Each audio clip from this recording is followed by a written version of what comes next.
Good morning. How is everybody today? Doing well. We're good to get started, right? We ready, Melissa? You are. We are ready. Okay, and do we start with the Pledge of Allegiance? Not for committee meetings. Okay, so just start with, so we're here to discuss the process for choosing a permanent general manager. Oh, there's my second one coming on. I'll click off of that in just a second, or maybe shift over. So I think that Abby, that you've prepared kind of a synopsis for us, is that right? All right. Yeah, I'm prepared to just give you an overview of what the district has done over the course, at least of the last 15 or so years with respect to the general manager recruitment. So I'm happy to do that right now. Is everyone ready? All right. Okay, so just as far as this item on the agenda for the committee, is the board expressed, the board appointed Don Perkins as interim general manager last week, as effective on the 14th. And so now the next process is the board is interested in starting the process for the permanent general manager.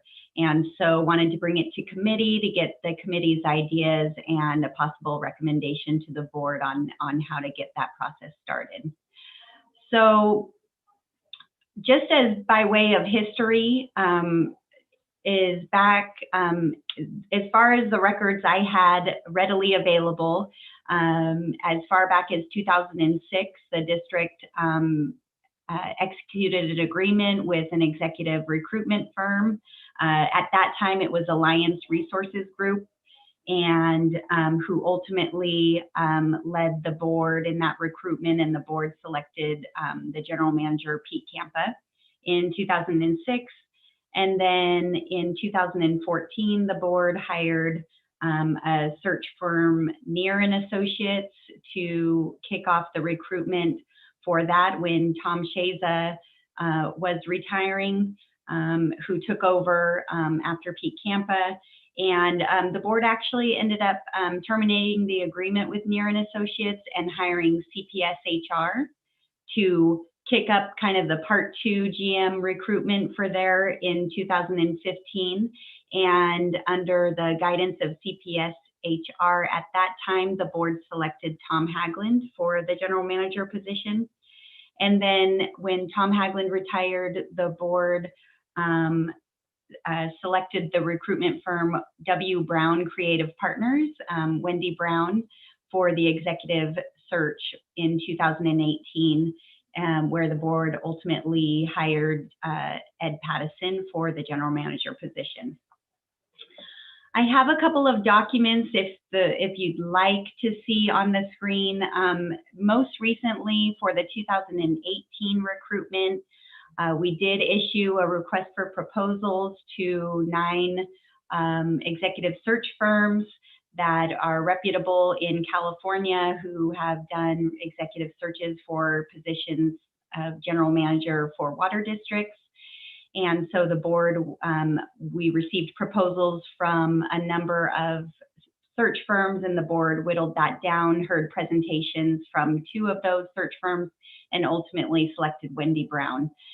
They executed the agreement with Wendy at the beginning of June of 2018, and Ed Pattison was hired in November of 2018. So it was about a 6-month recruitment process. And looking back at the history, that's pretty consistent with about the length of time the recruitments have taken for the permanent general manager position. So would the board like me to share screen with the RFP to take a look at that? Okay, excellent. I will do that right now. All right. Are you able to see that on your screen? Okay, excellent.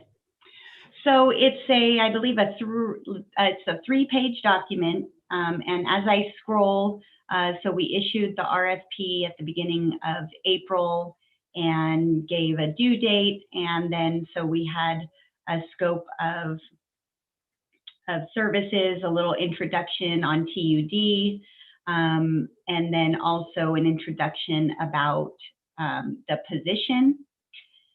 So a little bit of history just to give some scope of how big the district is, how many customers it has, what services it provides, as well as what the general manager position is responsible for and what they oversee.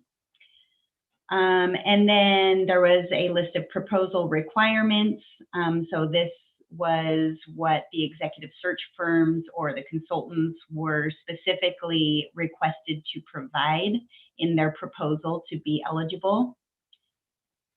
And then there was a due date and the way in which they were to submit the proposal. So that is something that, you know, would be, if the board chose to go this route with looking for an executive search firm, we have an RFP that we can work from, that we have used in the past, if that, you know, if the board still thinks that that is a good way to go about it. And so after we hired, or sorry, is there any questions about this RFP before I move on? Okay, I'm seeing two nodding heads in the horizontal way, so okay, excellent. So the next document I thought I would just pull up on the screen. Well, I have this available. The request for proposal went out to this list of consulting firms, this 9. The ones highlighted are ones that we've used. So starting with the most recent, Wendy Brown Creative Partners, and then going back, we used CPS HR, and then furthest back, Alliance Resource Consulting. Okay, everyone still sees my screen okay? Okay, excellent. Okay, so for the 2018 recruitment, the board members were very intimately involved with the development of this recruitment advertisement for general manager. I think Director Balin was, actually President Balin was the president of the board at that time as well in 2018. And so she, you know, President Balin, if you have, want to chime in at any point on this process, feel free. But there was, I think, about 15 revisions to this document. So lots of back and forth, lots of feedback. The board as a whole reviewed the document a few times as well to get their input into it. So, and I will just scroll from page to page. The first page, just kind of in a snapshot, what the district is looking for. On the second page, some nice photos of what the community has to offer for someone that would potentially maybe be moving here, with respect to the historical value, the cultural values, the recreation involved, things like that. Next page gave a one-page summary of what the district does and why it does those things, what some of the top priorities are in strategic plans, in the strategic planning of the board. And so some of those are outlined on this page, as well as some information about TUD's employees and its services. And then on the next page, it goes over the ideal candidate with respect to knowledge and experience and employment standards, both required and desirable. And then another couple of nice photos there. And then on the 5th page, the general oversight and responsibilities and duties of the general manager are outlined here. Both administrative, in the community, and as a business partner and collaborator, and then strategic and visionary. And then on the last page, a summary of the salary and benefits and what process to take to apply for the position. So ultimately, this flyer went out at the very end of July of 2018. So that was after about 6 weeks after the consultant was hired. So like I said, the board was very careful and wanted to really reflect their values and their desires in the general manager in this recruitment brochure. And it turned out really, really nice and looks really beautiful in a brochure form as well. Any questions about the brochure?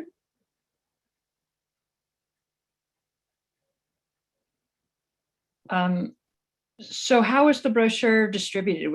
Is that electronically or paper, and where and how, kind of? Yes. So the recruitment firms all have extensive databases of both agency partners, folks they've worked with in the past, maybe that they have as a client, or as, and they have a database of leaders in California that may be good candidates for the position. So some direct mailers, I don't know the exact number, but I want to say it was upwards of 100 or more direct mailers were sent out, as well as this was electronically emailed out to a whole host of a database of potential candidates. It was on our website, and then it was on CSDA, Aqua, BC Water Jobs, and I'm probably missing a couple, but the normal kind of industry standards of recruitment opportunities where one would look for these kinds of opportunities. So it was a combination of the two. Okay. And we have permission for like the farmer's market picture and the rafting picture from all the individuals that were in it and stuff like that. Yeah, Lisa Westbrook, who's on the line today, was able to get those photos. And I think also President Balin was able to obtain some of those photos, and we did get the permission of those folks. Awesome. So what I'd like to hear, I'd love to give President Balin an opportunity to talk about what she thinks went well with the last recruitment and what things we could probably do better on to have a better result with for a GM that we'd like to keep for a long time. Hey, yeah, great. So I think what worked well was the recruiter was, spent a lot of time with each board member and really really getting to know the individual board member and their values, what they would like to see in a new GM. I think what we could improve on is, I love the board effort that all of us, just rolled up our sleeves and got together. And I know I contributed, like for an example, the farmer's market photo. So, it was a really great team effort, and that felt really good. I think what I would like to see different is that we probably don't need to bifurcate if we just went with one firm, but that we also, the board, all of us have an opportunity to look at all the applications and not abdicate that to the recruiter, and the recruiter sift out the applicants based on what he or she heard through the interview process with each board member. In other words, I think it would work better if the actual board directors developed the short list themselves. Okay, so on that, my understanding of why you hire a headhunting firm and what my experience with my little experience that I have with them is that you give them the parameters that you want. They get the word out, get the candidates, and give you a small pool of people that meet your thing, so you don't have to go through the 50 resumes or 200 resumes or 12 resumes or whatever, so that they do get. I thought that was the point of doing a headhunter, was for us to be clear what we wanted and have them discern which people fit that. And it takes the personal bias out of it, I think, is the bonus of doing the headhunter thing. Well, there's some that don't even qualify. So definitely the headhunter takes those out. Yeah. And they usually give you, I think they usually give you a short list of the people they recommend. Not that you couldn't see the other ones as well, but I think that's one of the big benefits of getting a headhunter, is to reduce is to streamline the process. What's your feeling on that, Abby? You've probably worked more with us than I have. That's definitely, the headhunter, the executive recruiter really serves at the pleasure of the board. So the process that the board would like to see is what process they will take. But in general, your description of a typical headhunter bringing in a short list for the hiring party to make a decision on is typically true. So what I've seen is, you may have the short list of the top candidates. You may have like a second best pool. These could still be considered, but weren't as strong qualification wise as the top tier. And then here's the rest. And then the board has access to all of the applications, but they don't necessarily have to look at all of the applications. But yes, typically the board or the hiring party would want the headhunter or the recruiter to make some recommendation on who the top candidates are based on their level of expertise in the business. And in general, you're saying you, as a board member, you would have access to all the rest of it if you wanted to dig into that more. Yes. Okay. And they would have a top level tier and a secondary tier, and then Yes. the general pool. Yes. And then also there would be notes of why someone would either be not qualified or disqualified in the process for whatever reason, or whatever reason that the recruiter felt that person did not rise to the level of the tier 1 or tier 2. Okay. And if a member of the board wanted to pull somebody from the secondary pool or the general list, that would just come up in a board meeting where we're focusing on this, and someone could introduce their reasons why they think that person should be included in the interview pool. Yes, absolutely. Cool. So the board has the freedom and for that. Great.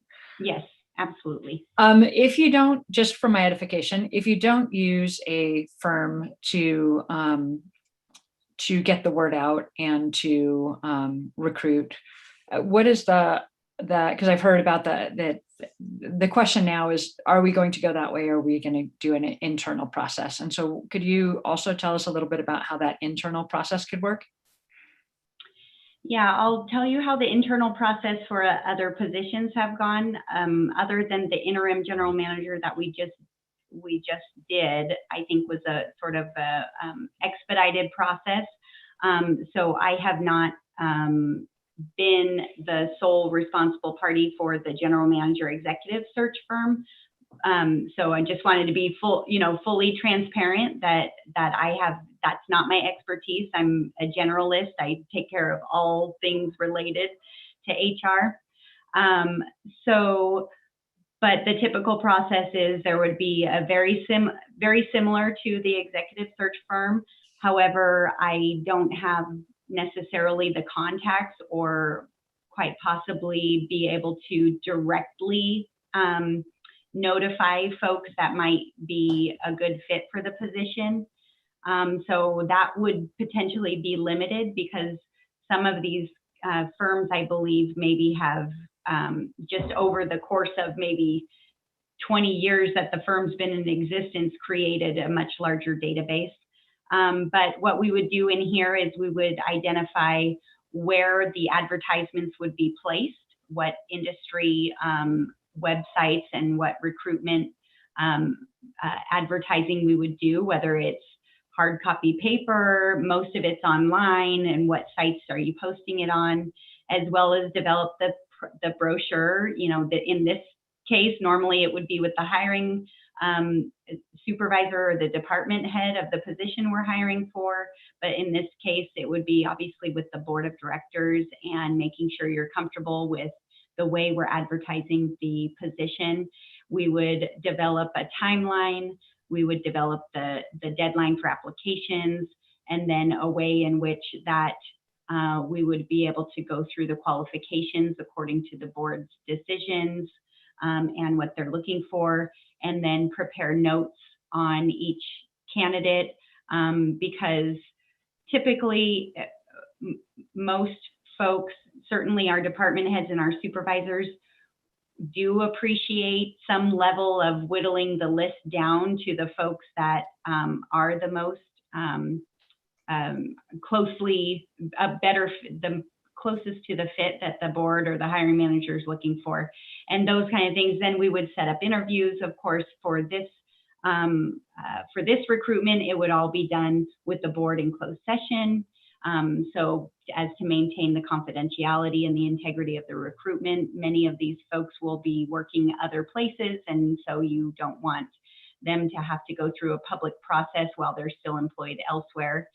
And so we would go through that process. The board would develop interview questions similar to what we did for the interim, but maybe on a little bit longer timeline so that you felt more comfortable with those interview questions. And then ultimately whittle down the list, and the board would make a decision on how they would like to interview, whether they would like additional people within the district or within the community to be involved with interviews, and then ultimately select a candidate. Okay, and just looking at the recruitment brochure, are we looking at, is the salary the same? That's up to the board. Okay, when you guys put this together, was that competitive?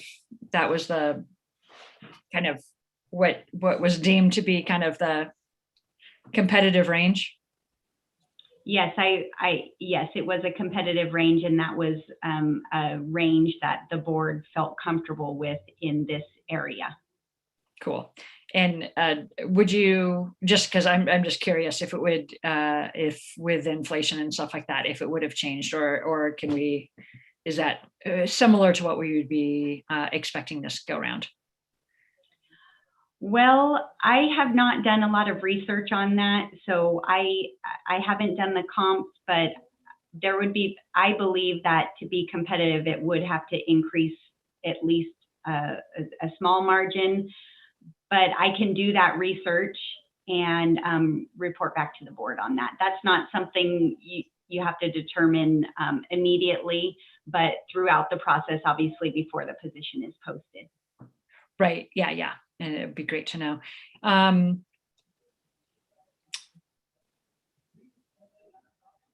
had another question, but I can't think what it was. So from the, this is a question to all of y'all that are able to speak to this.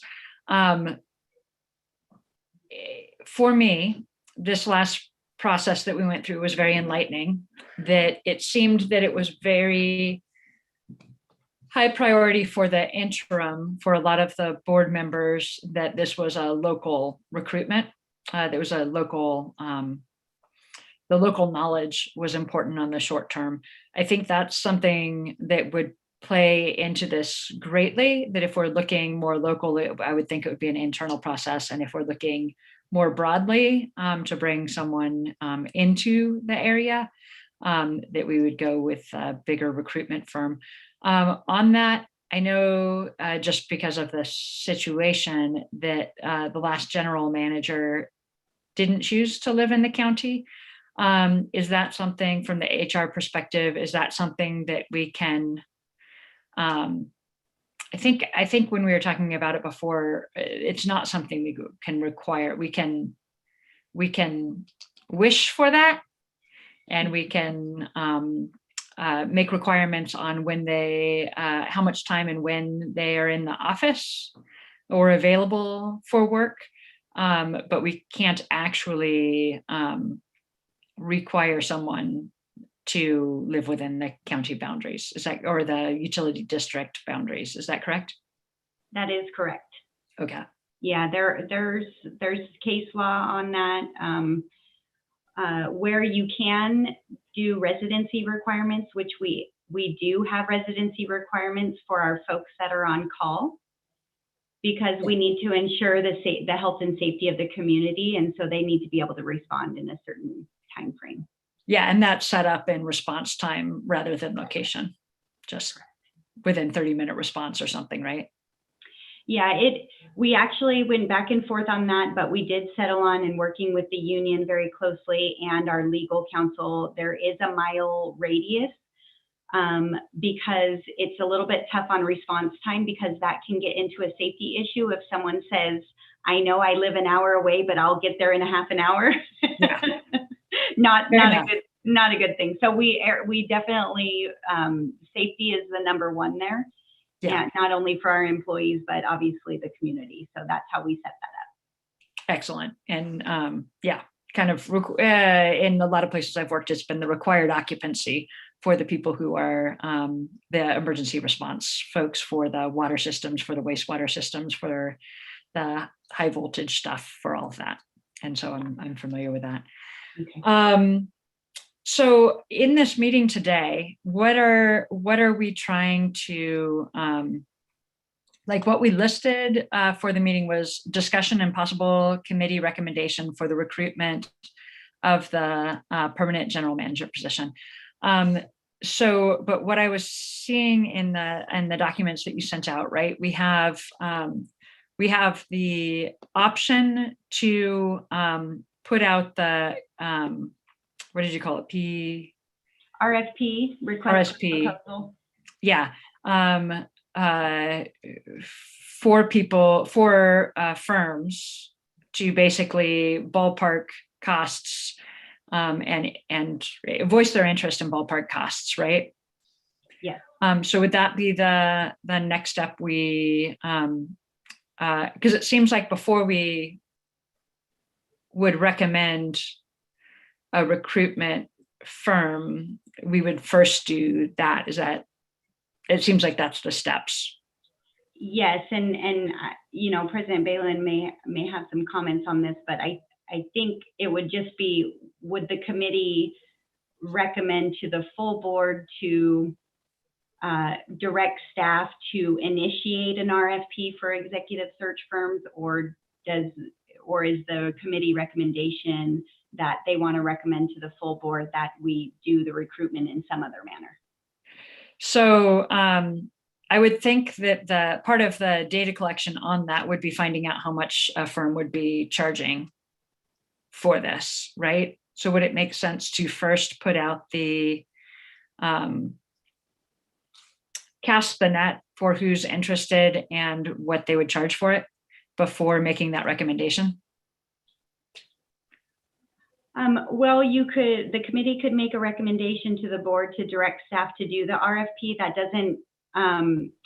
doesn't lock the board into hiring one of those recruitments. It just is directing me to put out an RFP to collect proposals and cost estimates to then be able to present to the board. And then the board can say, yes, we want to move forward with this, and we want to look at, you know, maybe seek presentations from a couple of these firms and to move forward with that, or we don't want to spend the money and we want to do an internal recruitment.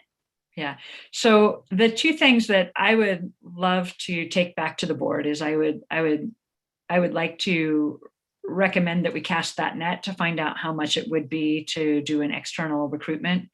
And then I'd also like the full board to have the opportunity to see the recruitment brochure from 2018 and look at that with a critical eye on what things we feel need to be updated on that to fit what we are looking for at the moment in it as the permanent GM position. Would that be reasonable, President Balin? Do you agree with those? I saw you shaking your head. It looked like you were nodding yes. Yeah, that's very reasonable. It would need to be updated for sure.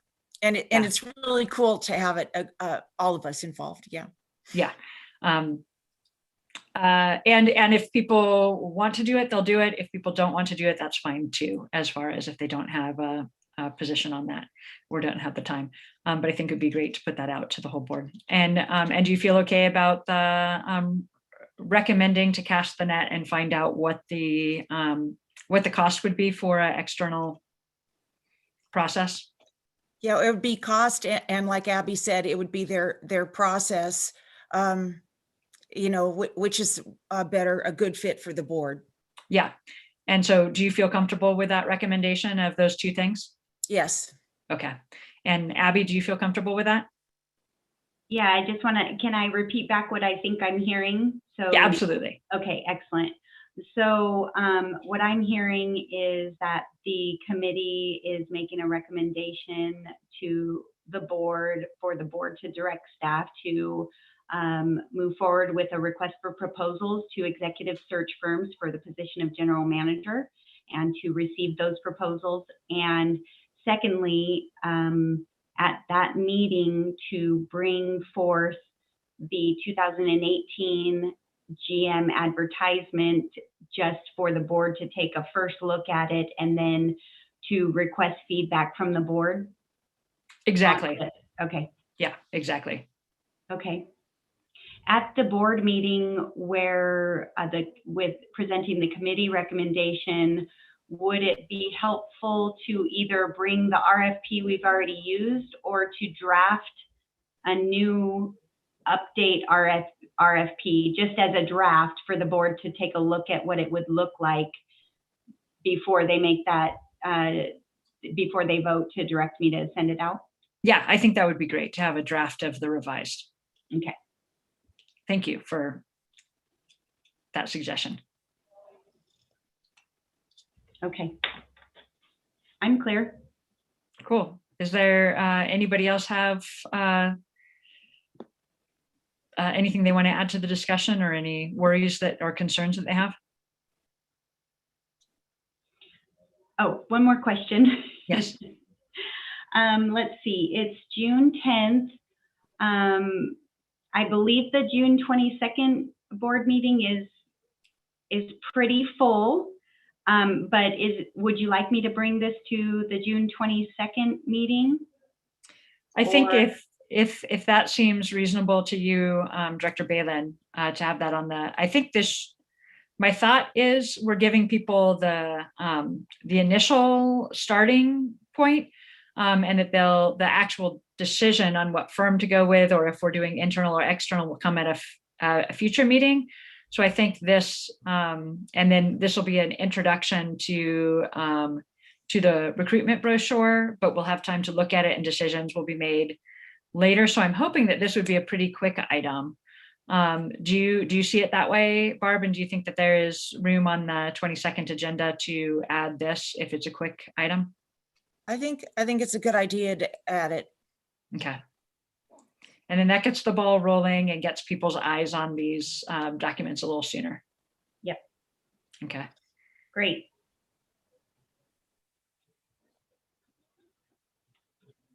Does that sound good to everyone? Is there any other business we need to cover in this? That was all that was on the agenda.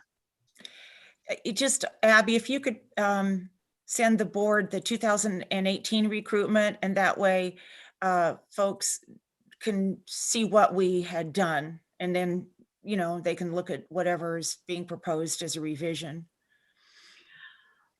Okay, I think what I heard is that the 2018 advertisement will be a part of the board package. I wasn't going to revise the advertisement, just the RFP document.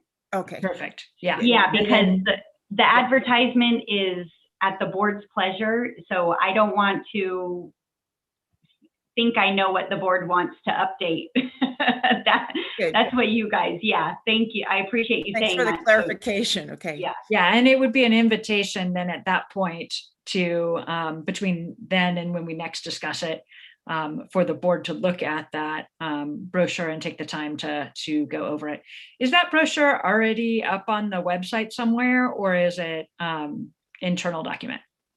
Well, it was on the website at the time of the advertisement, so it's no longer there. It is a public document. It's just not currently posted on the website. Okay.